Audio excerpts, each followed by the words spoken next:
Assalamualaikum warahmatullahi wabarakatuh. Perkenalkan, nama saya Raden Surya Menggala Putra. Di sini saya akan mempresentasikan essay yang telah saya buat dengan judul Variasi Profesi di Era Revolusi Industri 4.0 sebagai jalan ekonomi di masa pandemi.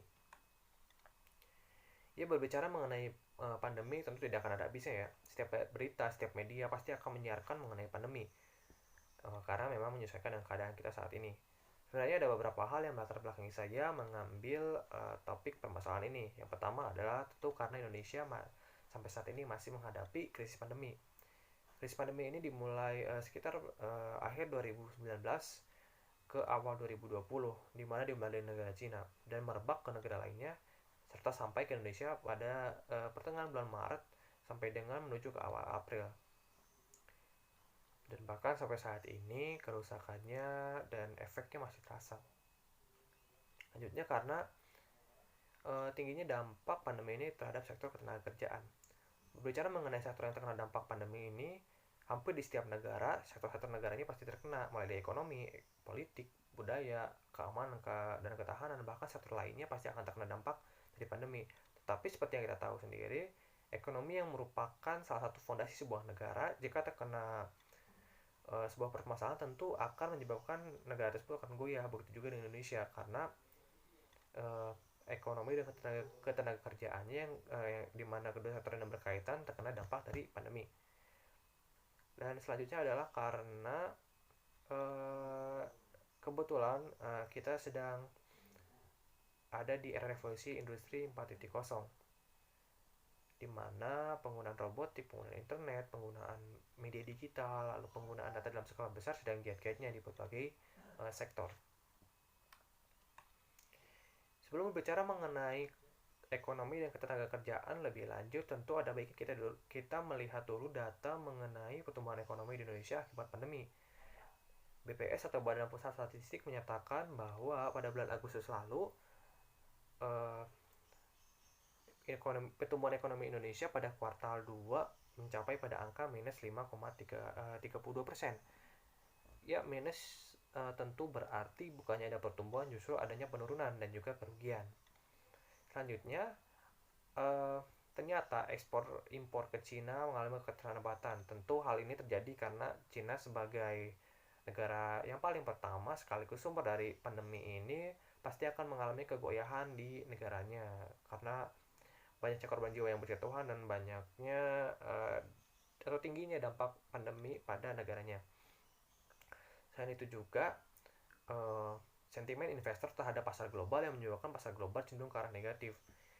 Tentu berbicara mengenai ekonomi tidak akan lepas dari para investor.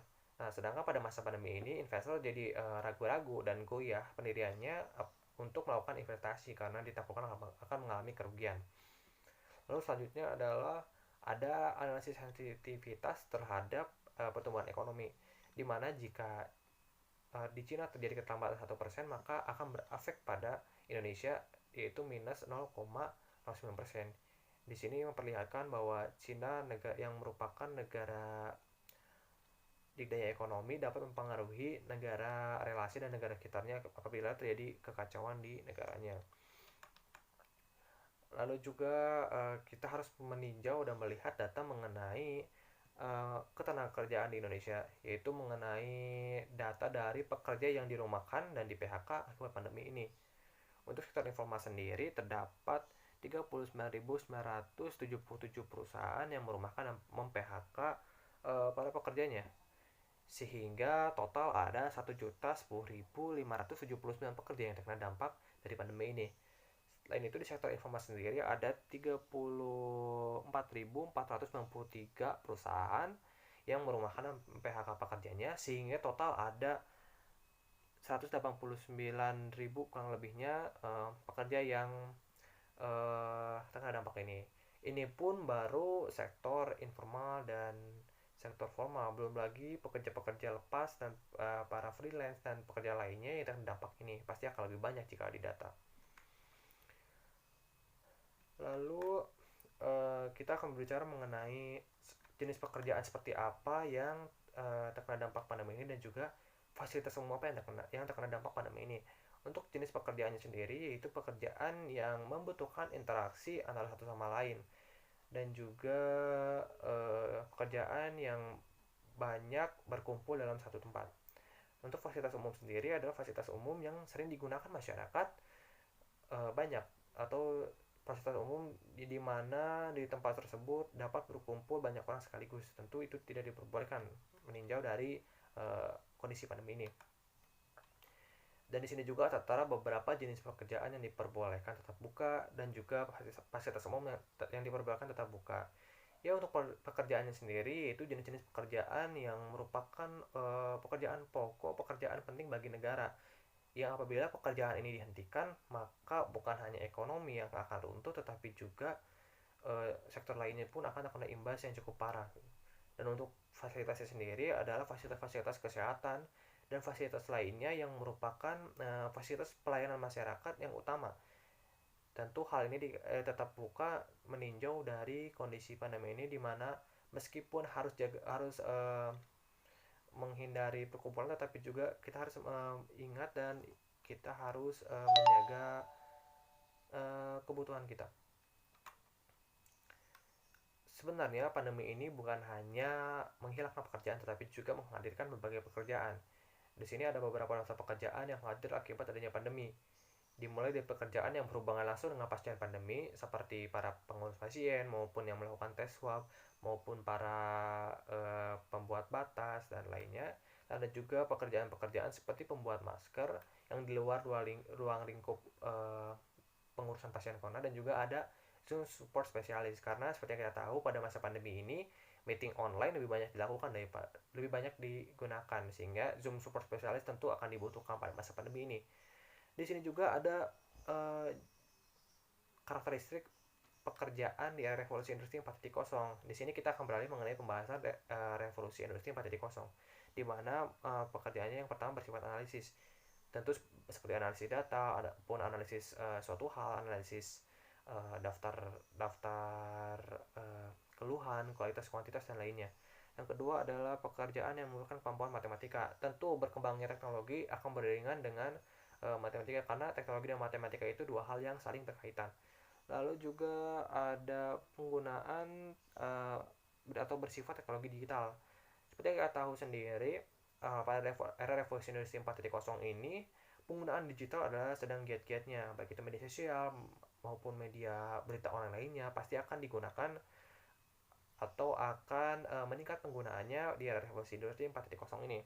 Lalu juga ada mobilisasi dalam pekerjaan. Ya, di era revolusi industri 4.0 ini para pekerja dimobilisasi agar mereka dapat meningkatkan kualitas hidupnya sebaik mungkin dan dapat berpartisipasi dalam peningkatan perusahaan ataupun peningkatan tempat kerjanya. Lalu yang terakhir adalah kolaborasi. Lalu juga ada komunikasi dan juga berpikir kritis.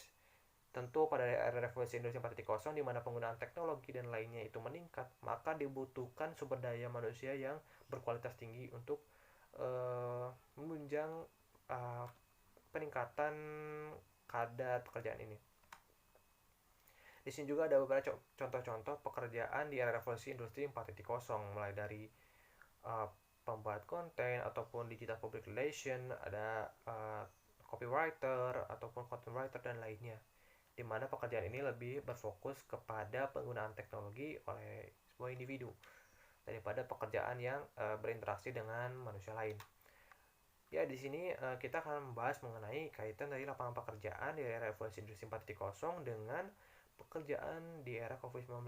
Jika kita lihat, pada dasarnya prinsip pekerjaan yang diperbolehkan ada di era pandemi ini dengan yang ada di era revolusi industri 4.0 ini sebenarnya sama ya, di mana di era pandemi kan dilarang pekerjaan yang mengharuskan interaksi individu dengan individu, dan juga pekerjaan yang mengumpulkan orang di satu tempat secara bersamaan. Nah, seperti yang kita tahu, di era revolusi industri 4.0 ini pekerjaannya lebih berfokus pada interaksi dengan teknologi, sehingga tentu akan sejalan dengan prinsip pada masa pandemi ini. Kurang lebihnya seperti itu kaitan antara pekerjaan di masa pandemi dengan kaitan pekerjaan di era revolusi industri 4.0. Sekian dari saya, semoga infonya bermanfaat. Wabillahi taufiq wal hidayah. Wassalamualaikum warahmatullahi wabarakatuh.